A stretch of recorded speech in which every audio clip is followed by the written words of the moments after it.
what the city is talking about. This is Montreal Now on News Talk Radio, CJAD 800.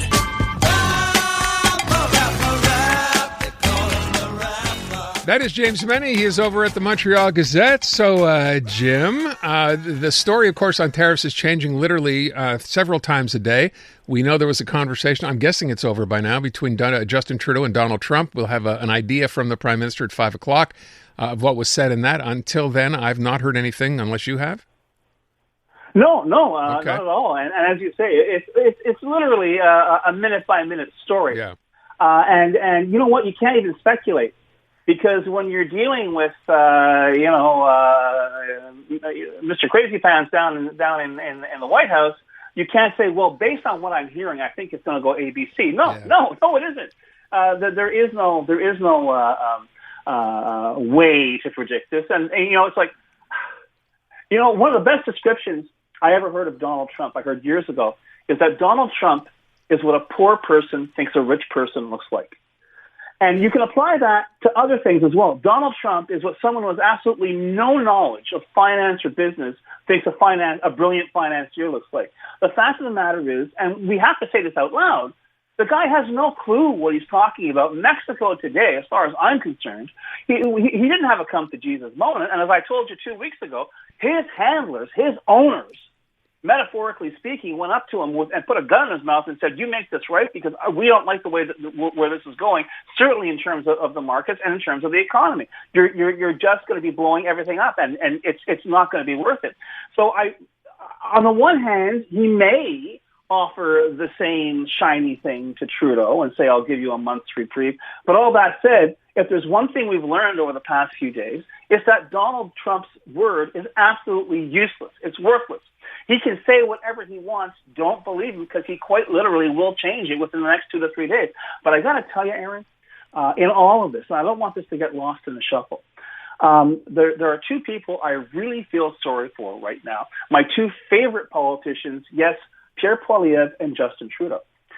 Pierre Poilievre has been spending years saying what a broken country, what a terrible mess Canada is, and how it's just become a shadow of itself. And it's completely, broken down, and we've got to change the regime because we're going to hell in a handbasket. And the problem is now he's confronted with a bunch of people called Canadians who disagree with him. And at first, I don't know if you saw his ads so far.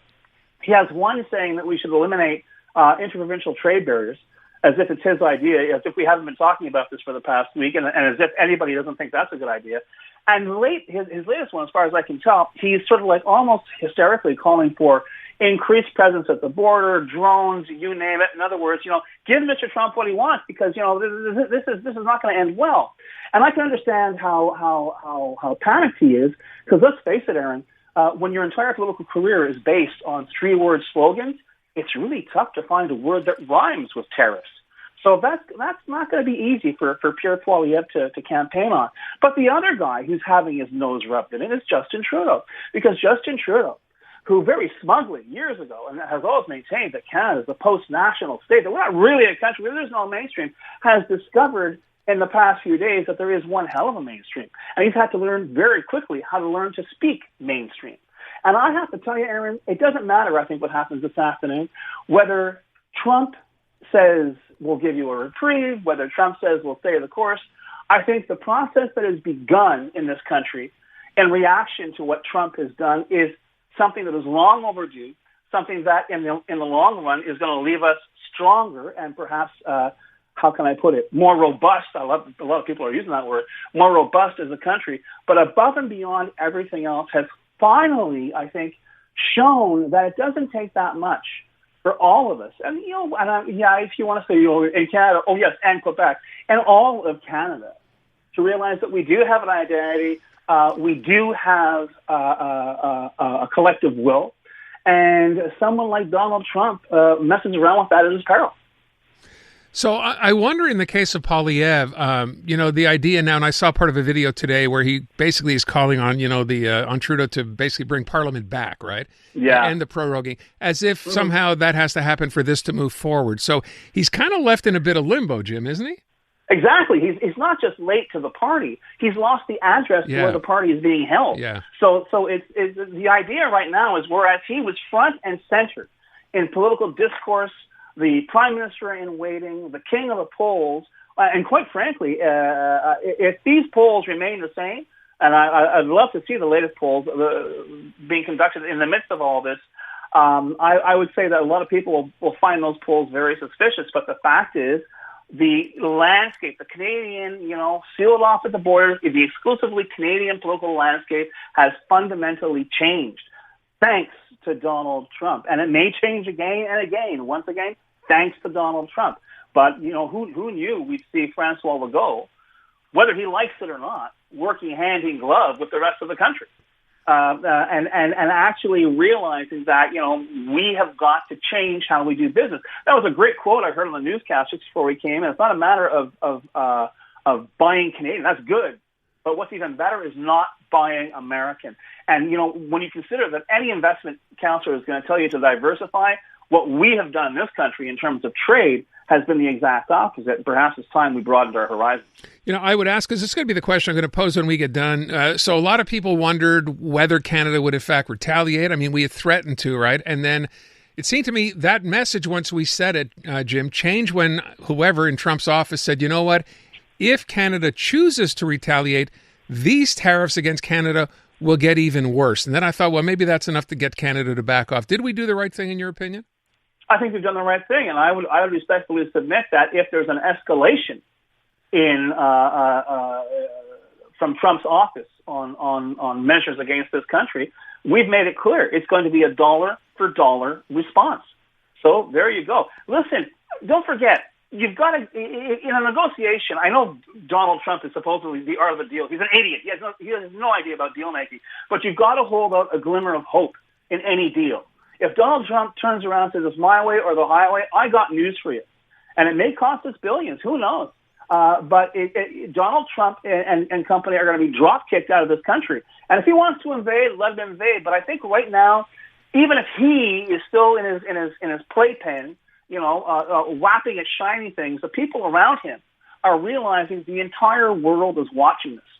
And as many people have pointed out over the past week, what's become clear is you cannot trust the United States of America. And trust me, when it comes to business, when it comes to money, the things that people in the U.S. really care about, that is a big issue. And Donald Trump is slowly but surely blowing it up one brick at a time. I will ask you one last thing, sort of still tied into this. We found out this morning, that Mexico gets a 1-month reprieve. They're going to send 10,000 soldiers to the U.S.-Mexico border, which I guess is to appease Donald Trump. Canada do the same thing? We get off the hook that way? Listen, if it's a matter of reinforcing the border, we're already doing this, okay? If it's a matter, and this is the problem with Donald Trump painting himself into a corner, using his tongue as a brush, saying 51st state, it's never going to happen. So the ball really is in his court. And if it turns out, if Justin Trudeau comes on today and says, listen, I was told that the tariffs would disappear if we became a 51st state, all bets are off, buddy. But I don't really think Trump is that far gone, that far off the beaten track. There'll probably be something. But as I say, win, lose, or draw, tariffs or no tariffs, what happened today or this past week in this country, there's no going back, Aaron. You can't turn around and say, oh, no, we'll go back to the status quo. Thanks to Donald Trump, it doesn't matter who's going to be in the White House in the next term. Yeah. The relationship between Canada and the United States has been changed forever. I will say maybe the next thing, because he brought up banks today, which had not been brought up until today by Trump. Maybe the next thing is, he realizes that all the American hockey teams in the NHL, most of them have Canadian players, and that shouldn't be that way. They should be American players. Maybe that's what's next. I don't know. Well, listen, I don't know if you noticed, but after he holds his press conference post call with Trudeau, he's got a Stanley Cup meet and greet in the Oval Office. Does he really? Yeah. No kidding. Yeah. I wonder if Gretzky will show up. James Mennie at the Montreal Gazette. Thank you, Jim. Matt.